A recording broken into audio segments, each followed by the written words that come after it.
वही सृष्टि में उनकर कृपा जरा पर हो जाई। रातों रात देखी ना जाके बना बॉम्बे 40 लाख का फ्लैट में रहा तारी लता जी के संग गाँव बजाओ का मौका मिला था। आ कृपा बिगाड़ दी है जल धनवा उनका लगे ना रहे तो केहू बेटा पतो ना रहे चाचा आ रुपीवा होते कहाँ से तुम बिहल बेटी दमाद नाती तो नानी नानी कहे के छेड़खानी करे पर उतारो है तो बबुआ जी जनी कृपा बिगाड़ दिया तो हमारे जिला के हमें एगो सुपरस्टार लिखात रहे 1999 में राधे श्याम रसिया चलती में गलती कोई लगता है बिगड़ली हो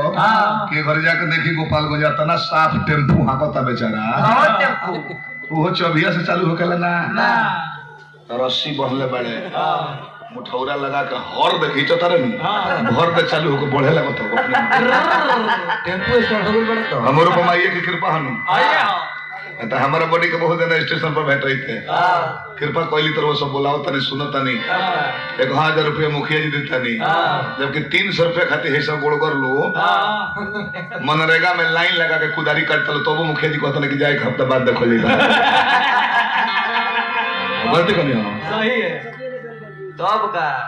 फेकर दे हे लोग सते के दे अरे कोई लोग को हाल बजा के 500 भर ले तलो नु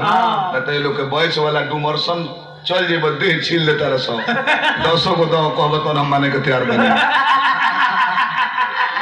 कृपा ने हंसदा पर भाई यही कर आवाज तनी मोटकी हो बाकी एक्शन में दम हो एक से एक सूली आवाज आला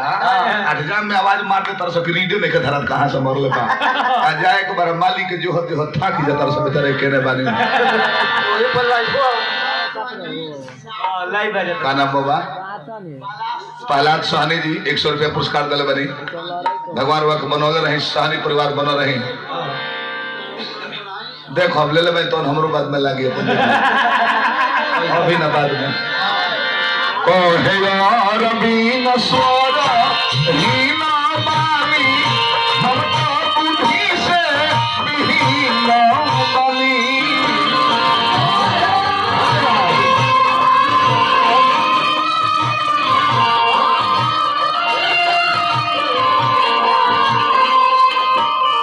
बने ने बुले ले तो ना समझने को लागी छीट रहे नहीं आत्मा दिमाग का तेज है धन्यवाद धन्यवाद ना नारी महाराज हमारा दिमाग खराब हो गया तो होश में बने होल में छीड़ दे वे लोग होता लो खैर कोई बात ना बढ़ जाएगी गार बढ़ी कहे यार बीन सोरा हीना बानी हम ता बुद्धि से बिहीना बनी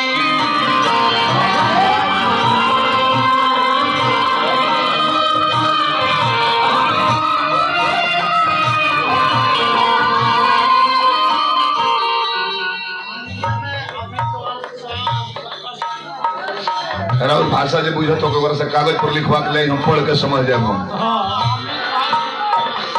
अमित भाई मुखिया बनी बहुत बहुत पुरस्कार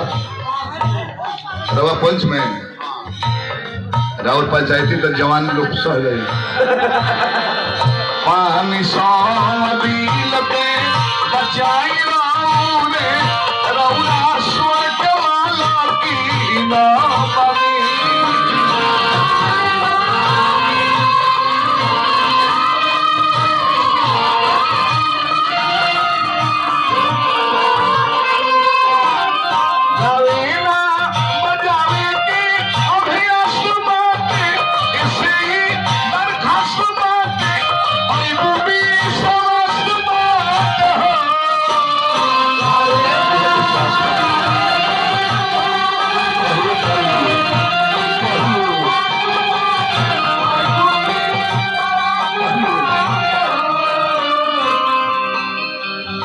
लाल बाबू भैया हमारे 100 रुपया पुरस्कार दिल बनी गरम पानी रखल रही नीचे बोली धरता लदी लदी राखी तू हमरो पयरिया हरे प्रयास बात